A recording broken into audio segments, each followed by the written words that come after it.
chamo Luara Santos, sou professora de História na educação básica, atuando na rede pública de ensino aqui no Rio de Janeiro. Sou graduada em História, sou mestra em Relações Étnico-Raciais pelo Programa de Pós-Graduação em Relações Étnico-Raciais no Cefet. Nesse programa, eu pesquisei e apresentei como conclusão do mestrado a dissertação Etimologias Preto, Emetério José dos Santos e as Questões Raciais do Seu Tempo, 1888 a 1920. A partir dessa pesquisa, após essa pesquisa, eu iniciei meu doutorado, estou cursando atualmente o doutorado em História Social na Universidade Federal Fluminense, pesquisando sobre as trajetórias de professoras negras nesse mesmo período, em fins do século XIX e início do século XX. Nessa comunicação de hoje, eu vou falar sobre as trajetórias desses três professores, professor Emetério José dos Santos, professora Rufina Vaz e professora Coema Emetério dos Santos Pacheco, uma família negra formada por professores. E essa comunicação é uma parceria do Acervo Kutne, portal Yelé 10 e da Rede de Historiadores Negros. Nesse artigo, eu estou explorando as trajetórias, os caminhos de formação desses três professores. Eu cheguei até essa família a partir do professor Emetério José dos Santos. O professor Emetério José dos Santos era maranhense, da província de Codó, veio para o Rio de Janeiro em 1875, em tempos de escravidão, mas ele nunca foi escravizado, ele sempre foi livre, desde o seu nascimento. E chegando no Rio de Janeiro, ele vai buscar os caminhos de formação, né, intelectual, e nessa formação intelectual ele se torna professor de língua portuguesa. A primeira pesquisadora a falar sobre o professor Emetério José dos Santos foi a professora Maria Lúcia Rodrigues Miller. Foi um trabalho inicial. A partir do trabalho que ela fez, eu fui levantando, né, outras fontes, fui buscar outras fontes, né, e aí ampliei muito o meu universo de fontes a partir da pesquisa na Hemeroteca Digital, da Biblioteca Nacional, e aí eu pude ver o quanto que o professor Emetério foi extremamente conhecido, respeitado, seu conhecimento, né? Ele era reconhecido como um intelectual, né? Um intelectual especialista em língua portuguesa, especialista em filologia. Ele deu aula na escola militar, no Colégio Militar, primeiro professor negro do Colégio Militar, também foi professor na escola normal, e ele construiu esse lugar de prestígio social. Então, no meu mestrado, eu foquei na trajetória do professor Emetério, nos artigos que ele publicou na imprensa. Ele publicou vários artigos na imprensa, artigos falando sobre educação pública, mas também outros artigos falando sobre as relações raciais do seu tempo. Nesses artigos em que ele fala sobre as relações raciais do seu tempo, ele vai atacar de frente toda a discriminação racial que existia. E era uma discriminação racial que estava apontada para a população negra de modo geral. Essa discriminação racial também o atingia.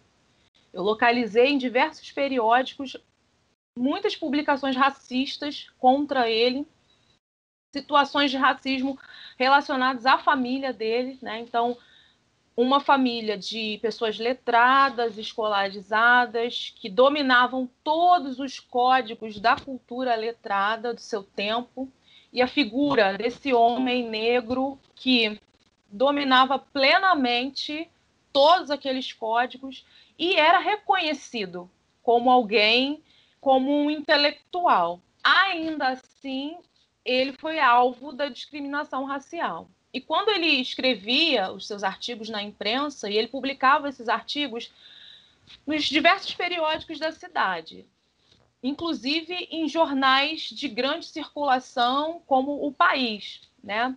Nesses jornais, Ele tanto denunciava a exclusão das pessoas negras, né, que em alguns momentos ele usava, e o próprio jornal usava, a exclusão das pessoas de cor da escola, a exclusão das pessoas negras de diversos espaços na sociedade, a exclusão de pessoas negras de espaços de poder. Isso é uma questão que ele questionava bastante, isso é algo que ele questionava bastante. E ele questionava isso publicamente a partir dos seus artigos, né? Seus artigos eram muito contundentes e tem algo muito interessante em seus artigos, é que ele vai sempre utilizar a história para falar das qualidades da população negra, né? Em um de seus artigos, uma das frases que ele usa é: o negro nunca foi fraco, imoral ou ladrão, né? Ele o tempo todo estava pautando as boas qualidades, as capacidades da população negra, né? Ele estava sempre colocando que o racismo que existia ao seu tempo, o preconceito contra as pessoas de cor, a discriminação, não tinha sustentação histórica. Ele refutava as teorias raciais, né, que eram teorias que pregavam a inferioridade da população negra, que eram teorias que se diziam científicas, né, e queriam mostrar, comprovar que a população negra seria inferior. E ele batia de frente nessas perspectivas, nessas teorias, utilizando a história para dizer que não, que a população negra na história do Brasil, das Américas, da humanidade, sempre foi construtora das suas sociedades, a população negra sempre foi dotada de qualidades, né? Então, ele foi muito atuante nesse cenário. E aí, quando eu estava pesquisando sobre ele, eu levantei já alguns dados sobre a família, né? Sobre a esposa, sobre os filhos, né? Mas eu não explorei muito isso na dissertação. Eu falei um pouco, né, da família, que eram professores, né, em sua grande parte, mas eu não foquei tanto na família, eu foquei muito nas agências intelectuais, na agência enquanto intelectual público do professor Emetério José dos Santos. E aí concluí, né, a dissertação, a pesquisa, e comecei a me questionar sobre as mulheres negras, né? Onde estavam as mulheres negras, o que estavam fazendo as mulheres negras, que também pertenciam a esses mesmos círculos letrados, que também eram escolarizadas, e a partir daí, a partir das trajetórias das mulheres da família Emetério dos Santos, né? A Rufina, sua esposa, Coema, sua filha, e também Gunari, outra filha que eu não trato nesse artigo, mas que também foi professora, né? E aí, a partir dessas três mulheres, é que eu começo a pensar sobre as agências intelectuais de mulheres negras. E aí, eu não falei no início, mas é importante dizer, né, por que eu estou chamando de família Emetério dos Santos. Porque o professor Emetério dos Santos era Emetério José dos Santos.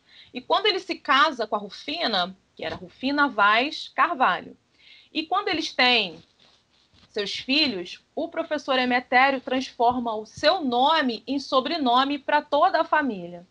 Essa também foi uma descoberta assim muito importante e muito emocionante também da minha pesquisa, né? Quando eu me deparei com essas pessoas e que eu entendi, né, esse movimento do professor Emetério em transformar o seu nome em sobrenome para a família. Tem a ver com as relações patriarcais do seu tempo, sim, a figura do homem, da família, e tem a ver também com todo um legado, né? Com toda uma história, né? Que faz a gente hoje poder conhecer os membros da família Emetério dos Santos, né? Então, ele foi o primeiro, ele transformou, né? Ele construiu, a partir do seu nome, essa família, mas ele não construiu sozinho, né? Ele construiu essa família junto com essas mulheres, né? Que foram muito importantes. Então, é a partir dessas minhas indagações que eu começo a investigar e a fazer esse levantamento sobre essas mulheres, né? E aí, nesse levantamento, eu localizo todo o percurso, toda a trajetória, né, escolar da Rufina, que foi professora, da Coema, que foi professora também. E aí é importante falar do diálogo que eu pude construir com o professor Aderaldo dos Santos, que construiu uma tese que também é muito importante sobre o professor Emetério dos Santos, e aí ele vai abordar outros aspectos, né, a partir de ampliação de outras questões, né, mas esse diálogo foi bem frutífero, né, e agradeço muito ao professor Aderaldo, né, por ter aberto as portas do Instituto Superior de Educação, do acervo, né, do ISERJ, onde eu pude levantar alguns documentos, né, inclusive histórico escolar da Coema, onde eu pude levantar alguns documentos sobre outras professoras negras. Bom, qual é o ponto central que eu trago nesse artigo, né? O ponto central que eu trago nesse artigo é pensar o quanto que a educação e aí educação formal, né, foi importante, é importante na história da população negra, né? Isso já vem sendo levantado por vários historiadores da educação, mas a partir dessas 3 trajetórias, né, é possível enxergar nas experiências concretas dos sujeitos o quão importante foi acessar a educação formal, né? Acessar a educação formal naquela sociedade, né, que era extremamente racista, altamente discriminatória, foi uma ferramenta de inclusão social, foi uma ferramenta de luta por cidadania e uma ferramenta também para afirmar a sua própria humanidade, para ser parte, para afirmar a sua própria humanidade, para construir a história da própria família para além, né, longe de lugares de subalternidade, né? A gente está falando de uma família que não era uma família pobre, paupérrima, mas a gente também não está falando de uma família de elite, de uma família que dispusesse de largos recursos materiais. A gente está falando de uma família de professores que dependia, né, das suas funções, do exercício da sua profissão, né, do exercício do seu ofício, melhor dizendo, para conseguir os recursos materiais, para conseguirem ter uma vida minimamente confortável, né? E aí, minimamente confortável é sem passar necessidade, uma vida em que eles podiam transitar pela cidade portando uma estética que demarcava esse pertencimento, demarcava esse lugar de pertencer às esferas da sociedade de algum prestígio, né, de pertencer a esses círculos letrados, de pertencerem, né, não aos lugares de pobreza e de subalternidade, né? Então, a estética que eles apresentam, e aí eu falo com base nos registros fotográficos que eu tenho do professor Emetério e da professora Coema, principalmente, né? Essa estética, ela expressa toda essa mensagem antirracista, essa mensagem de, olha, nós temos qualidades, sim, nós somos bons, sim, nós dominamos a cultura letrada, sim. Essas perspectivas racistas que pregam a inferioridade da população negra não estão com nada, né? No nosso modo de ser e de estar no mundo, a gente está mostrando que não, que essas perspectivas elas não se sustentam, né? E uma das reflexões, uma das coisas que eu venho pensando às vezes parece, né, que essa família ia vivendo o tempo todo calculando o que fazer, como se vestir, com quem se relacionar. Eu não tenho elementos para poder dizer até que ponto isso era tão marcado, era tão calculado dessa forma. Mas o racismo, ele exigia dessas pessoas que tivessem essas preocupações. Preocupação com o comportamento, preocupação com a estética adotada, né? Então, essas pessoas, ao mesmo tempo que elas estavam refutando toda essa discriminação racial, elas estavam também tentando construir as suas próprias vidas, né? Tentando construir lugares de liberdade, de emancipação, né? É importante falar que essas pessoas, né, em nenhum momento de suas vidas experimentaram a escravidão. Nenhum momento. Nem Rufina, nem Emetério, tampouco Coema, né? Nenhum deles, né? A Coema nasce no dia 20 de outubro de 1888, né? No ano da abolição da escravidão. Mas isso não fazia parte, nunca fez parte da história da sua família, né? Seus pais nunca viveram, nunca passaram por esse lugar da escravidão. Mas eles estavam atravessados pela discriminação racial como todas as pessoas negras, né? Então, se apropriar da educação, e isso era uma pauta muito defendida pelo professor Emetério, que todas as pessoas, que as pessoas pobres, que os filhos dos trabalhadores deveriam ter acesso à educação de qualidade, que a escola pública deveria ser de qualidade para todas essas pessoas, né? E aí é interessante, porque a voz da família era sempre falada pelo homem da família, pelo professor Emetério. Isso me intrigou bastante, me fez querer investigar mais a fundo o que essas mulheres tinham para dizer, né? O que elas falaram, como elas falaram, né? E é isso que eu estou investigando agora, né? Como essas mulheres falaram em meio a tantos silêncios. Mas em termos de família, né? Essa família se constrói enquanto um coletivo e essa família não é exceção, é importante dizer isso, né?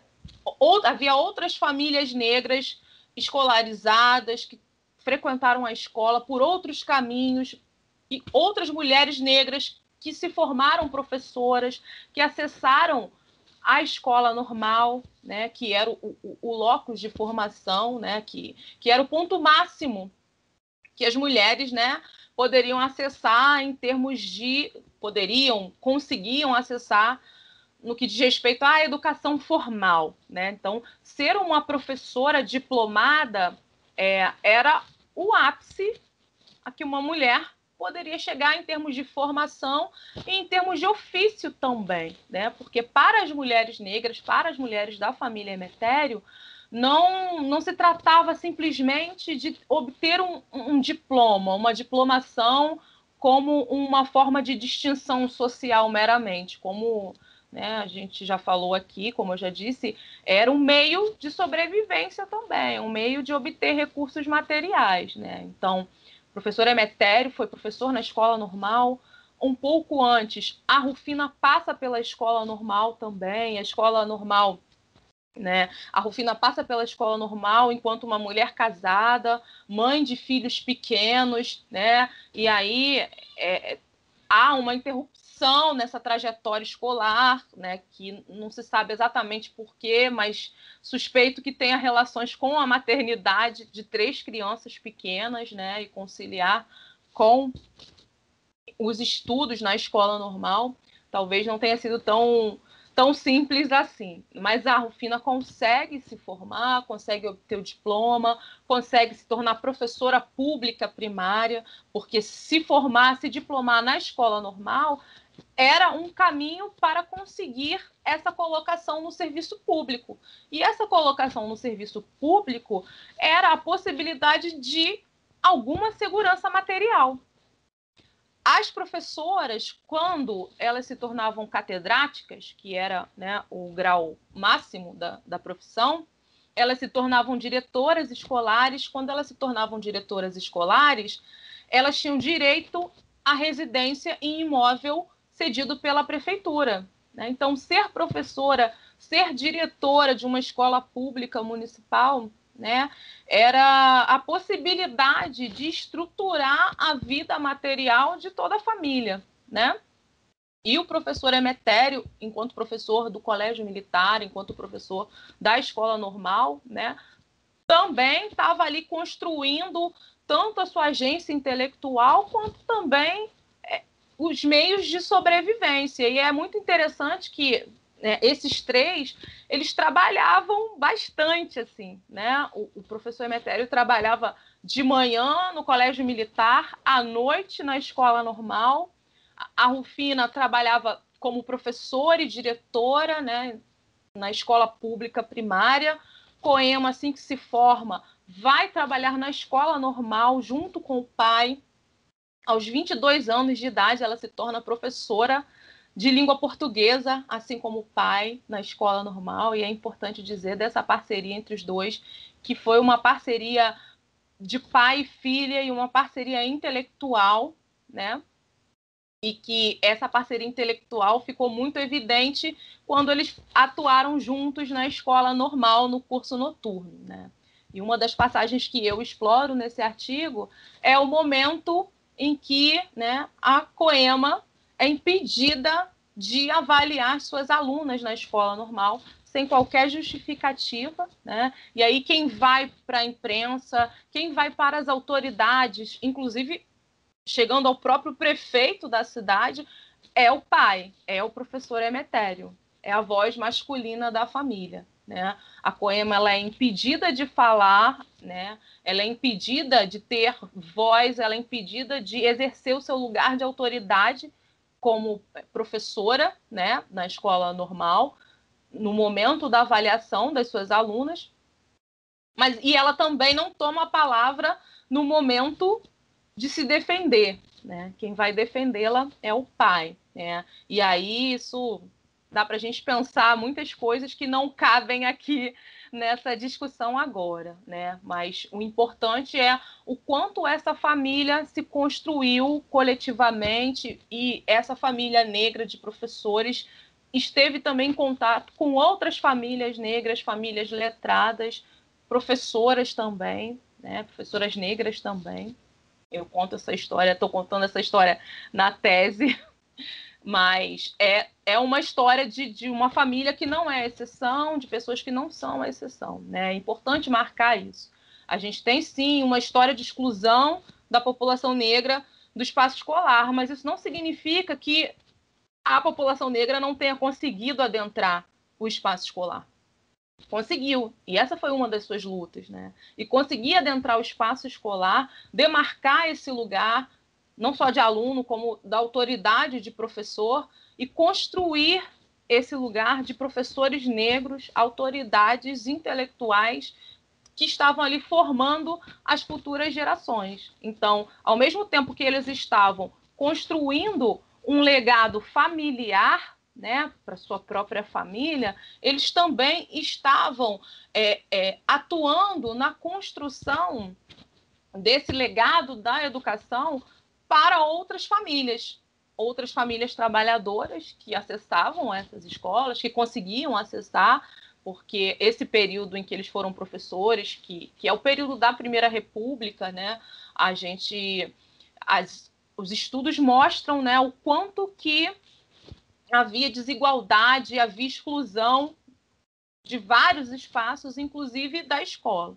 Mas ainda assim, algumas famílias, alguns filhos de famílias trabalhadoras conseguiram acessar essas escolas. Algumas crianças negras, jovens negras, conseguiram acessar esses espaços escolares. E a família Emetério, direta ou indiretamente, enquanto professores, atuaram, né? Eles atuaram na construção desse legado da educação que pôde, de alguma forma, transformar, de muitas formas, transformar as suas próprias vidas e as vidas de outras tantas pessoas, né, que passaram por eles. Em relação à educação básica, eu entendo, enquanto pesquisadora das histórias, das trajetórias negras, e enquanto professora da educação básica, eu entendo que é fundamental que essas histórias sejam contadas, porque até mesmo nos nossos tempos atuais, de quase 2 décadas da Lei 10.639, ainda assim, as imagens de subalternidade, de inferioridade, construídas pelo racismo secular, elas continuam existindo, elas continuam persistindo, né? Então, é fundamental que na escola, né, que na escola básica, né, na educação básica, nas escolas de educação básica, a gente conte essas histórias também. A gente não vai deixar de contar as histórias de violência, porque elas existiram, a violência da escravidão, a violência do racismo, a exclusão, mas a gente precisa contar as histórias das agências das pessoas negras. Foi isso que me motivou começar essa pesquisa no final da minha graduação, em 2010. Eu queria encontrar as agências das pessoas negras ali depois no imediato pós-abolição. E foi isso que me moveu e isso que tem me movido enquanto pesquisadora e enquanto professora da educação básica. E são essas histórias que eu procuro contar para os meus alunos, né? Então, é fundamental que a gente conte essas histórias, não como histórias de exceção, não como histórias de meritocracia, mas como histórias de construção coletiva, né? Como histórias de construção cotidiana de uma luta que continua nos atravessando, que é a luta pela afirmação da nossa humanidade. Então, eu defendo que essas histórias sejam contadas cada vez mais nas nossas escolas. Nessa comunicação, eu falei sobre as trajetórias dos professores Emetérios José dos Santos, Rufina Vaz e Coema Emetérios dos Santos, uma família de professores negros que foram professores na cidade do Rio de Janeiro em fins do século XIX, primeiros anos do século XX. Falei sobre a importância do acesso à educação formal, domínio da cultura letrada em suas vidas e nas vidas de outras pessoas, já que eles eram professores, né? O potencial da educação, domínio da cultura letrada, foi fundamental tanto em suas vidas quanto nas vidas dos seus alunos e das futuras gerações. Me despeço aqui, espero que vocês tenham gostado e convido vocês a acessarem as nossas redes, a acessarem o acervo Cultne, a acessarem o portal do GLE10, a acessarem a rede de historiadores e historiadoras negros e negras.